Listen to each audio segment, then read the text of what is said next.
Day number 10-এ সবাইকে স্বাগত। বলতে না বলতে আমরা ডে নাম্বার 10-এ চলে আসলাম।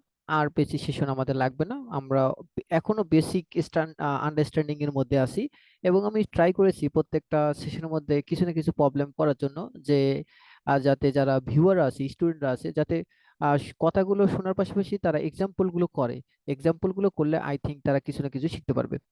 সো ডে নাম্বার 10 আমরা দেখবো understanding use of array in assembly language, কিভাবে অ্যাসেম্বলি ল্যাঙ্গুয়েজ অ্যারে ইউজ করা যায়। পাশাপাশি দেখবো যে কিভাবে স্ট্রিং এর বিষয়টা আমি অলরেডি একটু দেখে ফেলেছি, তারপর এখানে আবার একটু বলা হবে।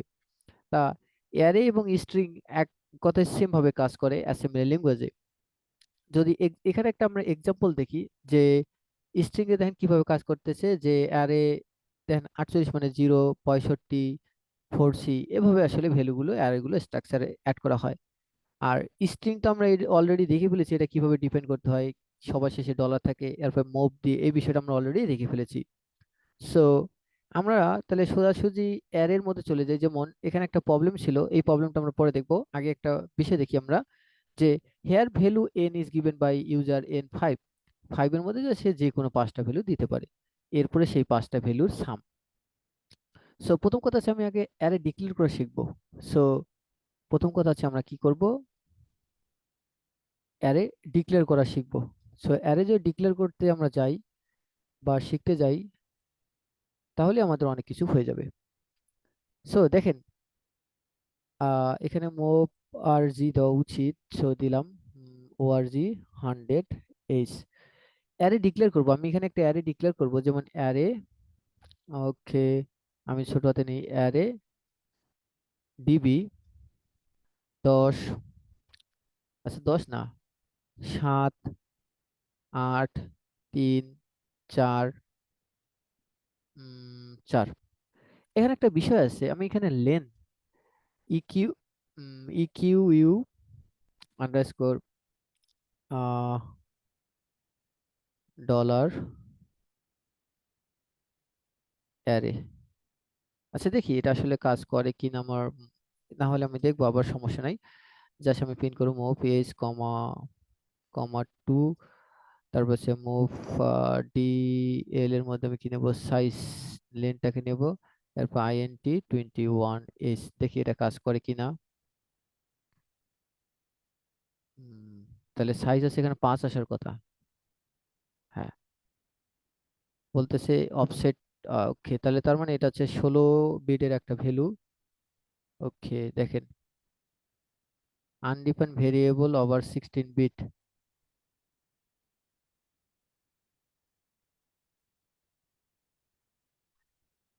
DL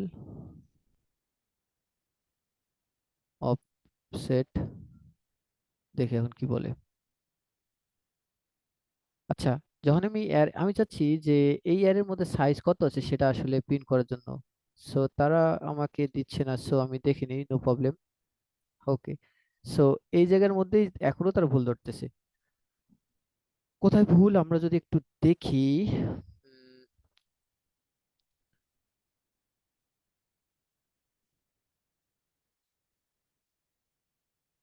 no problem. ওকে, সো এটা কেন আসতেছে আমরা দেখি। নর্মালি যদি আমি চিন্তা করি যে জাস্ট কোডটাকে রান করলাম, এখানে কোনো কিছুই দিলাম না, আমি দেখি ভেরিয়েবলের মধ্যে তো যা দেখতে পারবো, তাই না? হ্যাঁ, সমস্যা নেই, এখন ভেরিয়েবলে যদি যাই,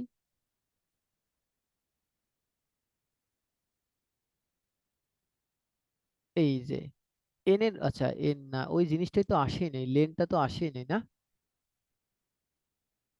ইকিউ যদি আন্ডারস্কোর অ্যারে এখানে দেই, ইকিউ এখন দেখা যাক, মুভ এস কমা 2, মুভ ডিএল এর মধ্যে যদি আমি দেই লেন আইএনটি 21 যা। ওকে, এখানে সাইজ তো ঠিকভাবে প্রিন্ট হয়েছে, যা যদি এখানে 48 অ্যাড করি, অ্যাট ডিএল কমা 48, তাহলে 5 আসতেছে। তার মানে কি, আমাদের একটুখানি মিস্টেক ছিল। এই এই জিনিসটার মাধ্যমে কি করলাম, find the size of array, এটার মধ্যে আমি অ্যারে সাইজটা আমি ডিপেন্ড করে ফেলেছি অলরেডি। আপনারা দেখতেছেন আমি সাইজ ডিফাইন করে ফেলেছি। এখন আমি চাচ্ছি প্রথম কথা হচ্ছে অ্যারেটাকে আগে আমি কি কি করব, প্রিন্ট করব। সো অ্যারেটাকে প্রিন্ট করার জন্য আমি জানি কি মুভ সিএক্স, আমাদের অবশ্যই সিএক্স এর মধ্যে লেন আমি নিয়ে নিলাম। এরপর আছে এখানে লিখলাম পি, প্রিন্ট অ্যারে, প্রিন্ট অ্যারের মধ্যে আইসা মুভ কি করলাম,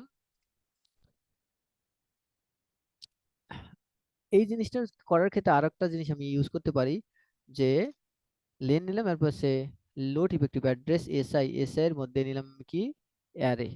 এই জিনিসটা দিয়ে কি হলো, এই লোড ইফেক্টিভ অ্যাড্রেস এসআই কমা অ্যারের মাধ্যমে হলো কি অ্যারে যে বেস অ্যাড্রেসটা আছে, base address, array base address store, store in SI. So array যে বেস অ্যাড্রেসটা আছে সেটা এসআই চলে আসলো। তাহলে আমি এখানে কি করব, মুভ বিএল এর মধ্যে আমি প্রথমে নিয়ে আসলাম কি এসআই, বেস অ্যাড্রেস আসলো। এরপর আমি কি করব, মুভ ডিএল এর মধ্যে আমি নিয়ে আসলাম কি বিএল নিতে পারি। এরপর হচ্ছে আইএনটি 21 এইচ। এরপর হচ্ছে আমি কি করলাম, এসআই এর মানে এক বাড়াইলাম, আইএনসি এসআই। এরপর লুপ প্রিন্ট অ্যারে। আচ্ছা এখন দেখি আমার, যেহেতু আমি কোনো এখানে স্পেস টেসেস প্রিন্ট না করলাম তাহলে কি ঘটনা ঘটে। আচ্ছা, কিসের সাইজ আছে আমার কাছে, ও যেহেতু আমি প্রিন্টে করাই নাই, সো প্রিন্ট করার জন্য তো আমার কি লাগবে, মুভ এইচ কমা 2 লাগবে। এই জন্য আমার কাছে ইনপুট চাচ্ছে, আমি জাস্ট কি করতেছি, প্রিন্ট করতেছি এখন।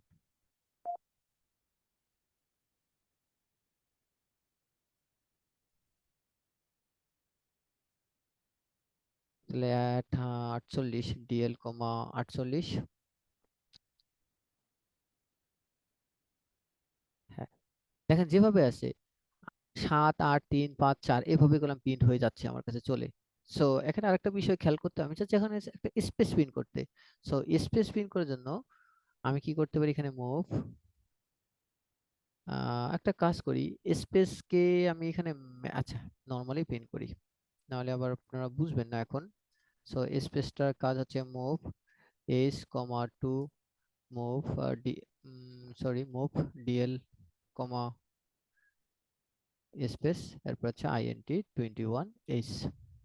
এখন আমার ঠিকঠাক একটা স্পেসে চলে আসবে। দেখেন সুন্দরভাবে আমার কাজ হয়ে চলে হয়ে গেল। এখন আমি চাচ্ছি, এখানে আমার প্রবলেম ছিল যে কোনো সঙ্গে অ্যারে আমি ইনপুট নিতে পারলাম সমস্যা, এখন যদি এখানে অ্যারে জায়গায় যদি কোনো কোনো স্ট্রিং থাকতো, কথার কথা স্ট্রিং থাকতো, স্ট্রিং, যেমন স্ট্রিং এ দিলাম আমি ডলার স্ট্রিং, এটা কি আসলে সাইজ কি ডিফাইন করতে পারবে, দেখি। ও 48 বিয়োগ করব না, যোগ করব না আর কি। এবার দেখা যাক, দেখছেন, আচ্ছা ডলারও চলে আসতেছে। সো এই ডলার লাগবে না, আমার যখন এটা করব লেন লাগবে তখন আমার ডলার লাগবে না। সুন্দরভাবে তার মানে স্ট্রিংও যেভাবে কাজ করছে আমার সেম একইভাবে অ্যারেটাও কাজ করতেছে, মানে অ্যারে স্ট্রিং আকারেও কাজ করবে, নর্মাল ভাবেও কাজ করবে, কোনো প্রবলেম নাই। তাহলে স্ট্রিং এবং অ্যারে সম্পর্কে এইটুকুই ছিল আমাদের বেসিক ধারণা আলোচনা। এখন স্ট্রিং এবং অ্যারে যাওয়ার পর আমরা আরো এর উপর বেশ মানে অনেক কিছু কাজ করব, সিকোয়েন্সিয়ালি আমরা অনেক কিছু দেখব। সো আজকের সেশনটা এই পর্যন্তই, পরবর্তী সেশনে আবার দেখা হবে।